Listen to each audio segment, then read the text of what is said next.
الحمد لله رب العالمين والصلاة والسلام على سيد الأنبياء والمرسلين وعلى آله وصحبه أجمعين ومن تبعهم بإحسان إلى يوم الدين. فقد قال الله تبارك وتعالى في القرآن الكريم: فأعوذ بالله من الشيطان الرجيم. بسم الله الرحمن الرحيم. ألم تر كيف فعل ربك بأصحاب الفيل ألم يجعل كيدهم في تضليل وأرسل عليهم طيرا أبابيل ترميهم بحجارة من سجيل فجعلهم كعصف مأكول. بزرگان دین اور میرے عزیز ساتھیوں اور بھائیوں، آج جامعہ صوت القرآن کی اس نورانی مسجد سے سیرت پر بننے والی سیریز کی تیسری تقریر لے کر آپ کی خدمت میں حاضر ہوا ہوں. آج کی تقریر کا عنوان ہے اصحاب فیل کا واقعہ. اصحاب فیل کا واقعہ تاریخ عرب میں بڑی اہمیت کا حامل ہے. اصحاب فیل کے معنی ہیں ہاتھیوں والے. یہ فیل عربی کا لفظ ہے، اس کے معنی آتے ہیں ہاتھی. نبی اکرم صلی اللہ علیہ وسلم کی پیدائش سے کچھ ہی روز قبل مکہ المکرمہ میں ایک بڑا واقعہ پیش آیا کہ ابرہہ نے خانہ کعبہ کو ڈھانے کا عزم کیا تو اس نے یمن کے شہر صنعاء میں سونے، چاندی، زیورات سے مرصع ایک عظیم الشان عمارت بنوائی اور اس نے لوگوں کو مجبور کیا کہ وہ خانہ کعبہ کے بجائے اس گرجا گھر میں آئے اور یہاں آ کر عبادت کرے، یہیں پر حج کرے. جب یہ بات عرب والوں کو پہنچی تو یہ بات ان کے اوپر بہت ہی شاق گزری. تو رات کے وقت بنو کنانہ کے ایک شخص نے گرجا گھر کے اندر جا کر نجاست کر دی. ابرہہ کو جب یہ علم ہوا، ابرہہ غصے سے پاگل ہو گیا اور اس نے خانہ کعبہ کو ڈھانے کا عزم کر لیا. لیکن اس کو نہیں معلوم تھا کہ میں جس کعبے کو ڈھانے کا عزم کر رہا ہوں اس کا ایک محافظ ہے، ایک حفاظت کرنے والا ہے. وہ تاریخ بدل دے گا. ابرہہ اپنے ہاتھی محمود اور تقریباً 60,000 فوج کو لے کر کعبے کو ڈھانے کے لیے روانہ ہوا۔ راستے میں کئی قبیلے والوں نے مقابلہ کیا، لیکن وہ قبیلے والے شکست کھا گئے۔ ابرہہ نے کئی کو گرفتار بھی کر لیا۔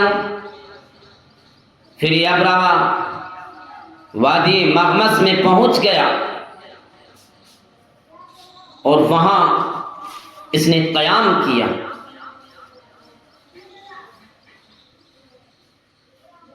لشکر کے تمام لوگ بھی وہیں پر رک گئے۔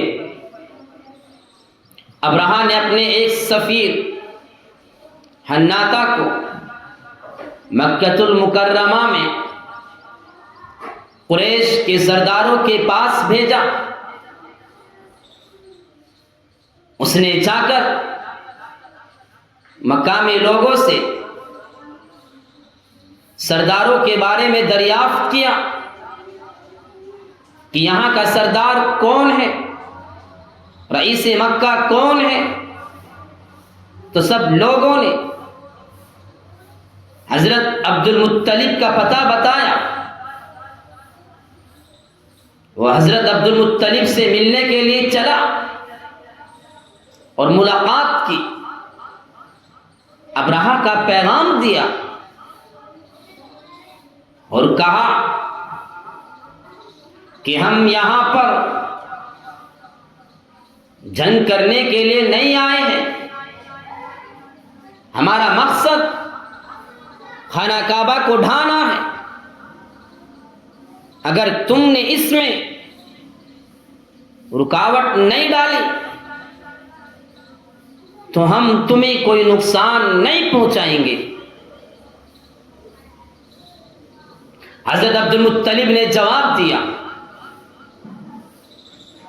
کہ ہم ابرہہ سے جنگ کرنے کی طاقت نہیں رکھتے، لیکن یہ گھر اللہ کا ہے، اور اگر وہ اللہ سے جنگ کرنا چاہتا ہے تو کر کے دیکھ لے، پھر اللہ اس کے ساتھ کیا معاملہ کرتا ہے۔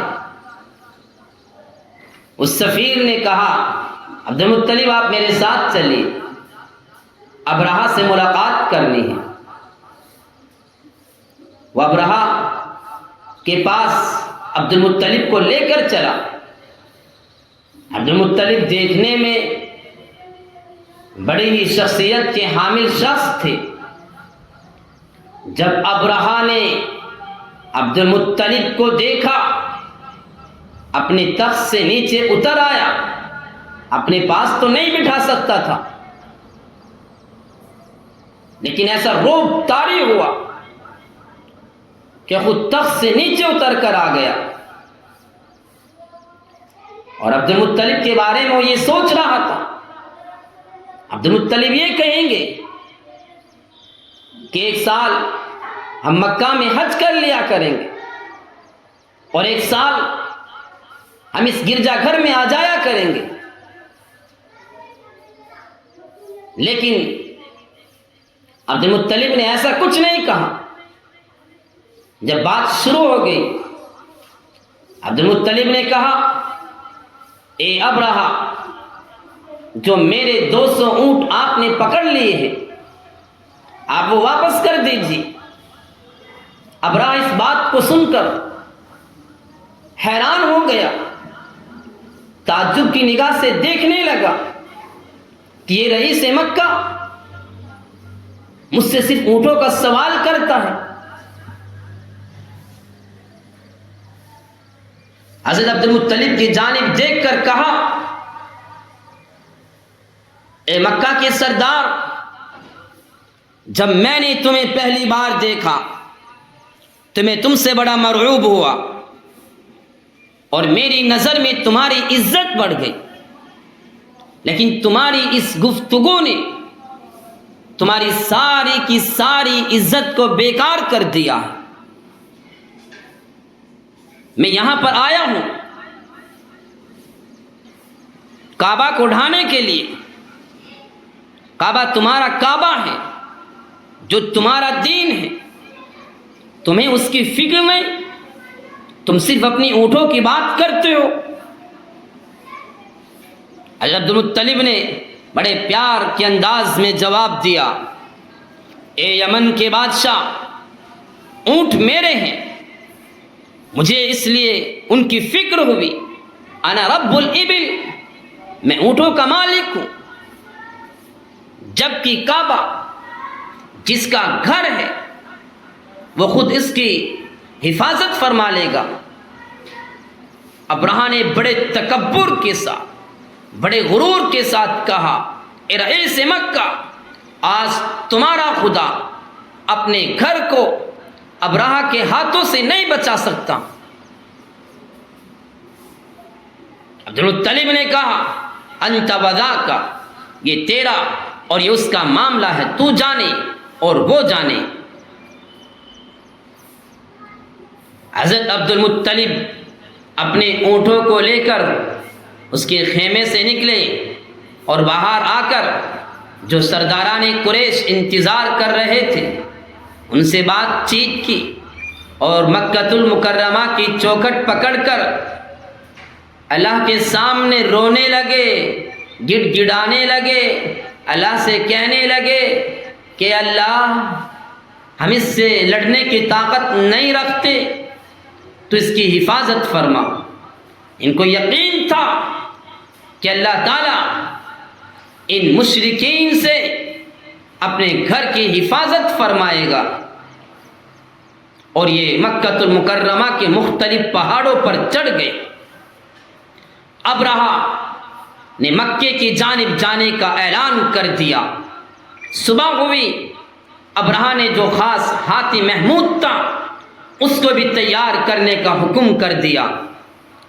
اسی درمیان نفیل بن حبیب آئے جنہیں ابرہہ راستے سے پکڑ کر لائے تھے. انہوں نے ہاتھی جو محمود تھا اس کے کان کو پکڑ کر کہا, اے محمود, تو جہاں سے آیا ہے وہیں صحیح سالم لوٹ جا, کیونکہ تو اللہ کے مقدس گھر میں ہے, پاک سرزمین میں ہے, یہ مکہ کا کچھ نہیں بگاڑ پائیں گے. یہ کہہ کر اس نے کان چھوڑ دیے. لشکر تیار, ہاتھی کو بھی تیار کر لیا گیا. جب مکہ المکرمہ کی طرف ہاتھی کو کرتے, ہاتھی چلنے سے انکار کر دیتا.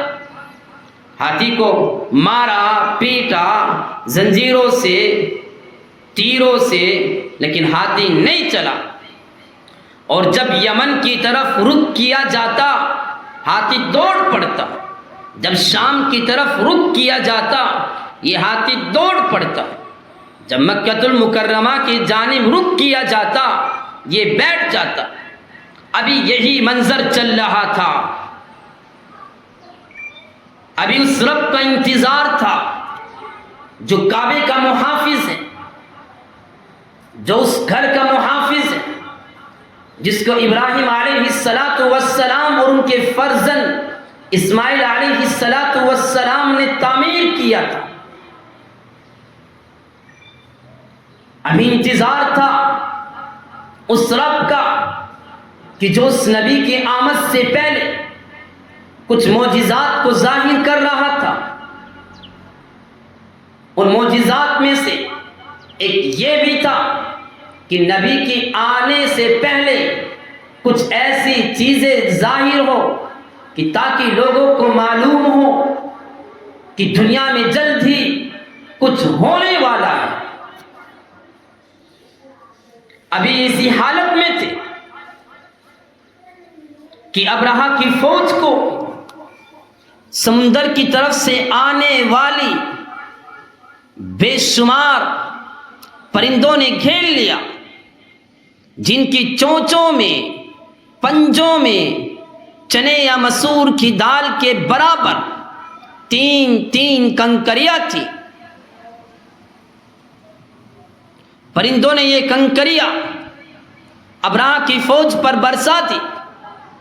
ایک ایک کنکر نے وہ کام کیا جو بندوق بھی کام نہیں کر سکتی تھی، یہ جس کے بدن پر گرتی پھاڑتے ہوئے زمین میں گھس جاتی، یہ عذاب دیکھ کر سب ہاتھی بھاگ کھڑے ہوئے۔ لشکر کے سب لوگ اس موقع پر ہلاک نہیں ہوئے، بلکہ جو ادھر ادھر بھاگے، کچھ بھاگتے ہوئے ہلاک ہوئے، کچھ وہیں پر ہلاک ہو گئے۔ ایک بڑی تعداد ہاتھیوں کے پیروں تلے آ کر بھی ہلاک ہوئی۔ ابرہہ چونکہ رئیس یمن تھا، اس کو تو موت بڑی سخت آنی تھی، وہ فوراً ہلاک نہیں ہوا، بلکہ جسم کا ایک ایک جوڑ گل سڑ کر گرنے لگا اور اسے اسی حال میں واپس یمن لایا گیا، یہاں تک کہ دارالحکومت صنعا پہنچ کر اس کا سارا بدن ٹکڑے ٹکڑے ہو کر بہہ گیا۔ اسی کا منظر قرآن کریم نے کھینچا ہے۔ الم تر کیف فعل ربک باصحاب الفیل، کیا تو نے نہیں دیکھا کہ تیرے رب نے ہاتھی والوں کے ساتھ کیا کیا؟ الم یجعل کیدہم فی تضلیل، کیا ان کے مکر کو بیکار نہیں کر دیا؟ وارسل علیہم طیرا ابابیل، اور ان پر پرندوں کے جھنڈ بھیج دیے۔ ترمیہم بحجارۃ من سجیل، جو انہیں مٹی اور پتھر کی کنکریاں مار رہے تھے۔ فجعلہم کعصف مأکول، انہیں کھائے ہوئے بھوسے کی طرح کر دیا۔ یہ اصحاب فیل کا واقعہ عام الفیل کے نام سے بھی مشہور ہوا۔ اسلامی تاریخ میں یہ سال بہت ہی اہمیت رکھتا ہے۔ یہ سال 570 عیسوی کا ہے۔ اسی سال مکہ المکرمہ میں نبی اکرم صلی اللہ علیہ وسلم کی ولادت ہوئی، اور یمن کا جو گورنر تھا، جو مکہ کو ڈھانے کے لیے آئے تھا، اللہ تعالیٰ نے اس کو اور اس کے لشکر کو تباہ کر دیا، اور سرزمین مکہ والوں کی عزت اور وقار لوگوں کی نگاہ میں اور بڑھ گئی۔ سب انہیں عزت کی نگاہ سے دیکھنے لگے۔ عام الفیل کو عربوں نے مختلف واقعات کے لیے حوالے کے طور پر استعمال کرنا شروع کیا۔ اسی سے ایک تقویم یعنی کہ کیلنڈر کا آغاز ہوا، جو حضرت عمر رضی اللہ عنہ کے دور تک چلتا رہا، یعنی ہجری کیلنڈر کے اجرا تک، جب تک مسلمانوں نے ہجرت مدینہ کو ایک حوالے کے طور پر مانا اور اسلامی تقویم کا آغاز کیا۔ اسی لیے کہا جاتا ہے کہ نبی اکرم صلی اللہ علیہ وسلم کی پیدائش عام الفیل میں ہوئی۔ یہ ایک عبرت تھی دشمنان اسلام کے لیے، یہ ان کے لیے حسین موقع تھا اسلام اور توحید کو قبول کرنے کا، لیکن وہ غرور میں تھے، تکبر میں تھے، اللہ نے سب کو تباہ کر دیا۔ امید ہے کہ انشاءاللہ آپ کو اصحاب فیل کا واقعہ سمجھ میں آیا ہوگا۔ جلد ہی انشاءاللہ اگلی ویڈیو لے کر آپ کی خدمت میں حاضر ہوں گے۔ السلام علیکم ورحمۃ اللہ وبرکاتہ۔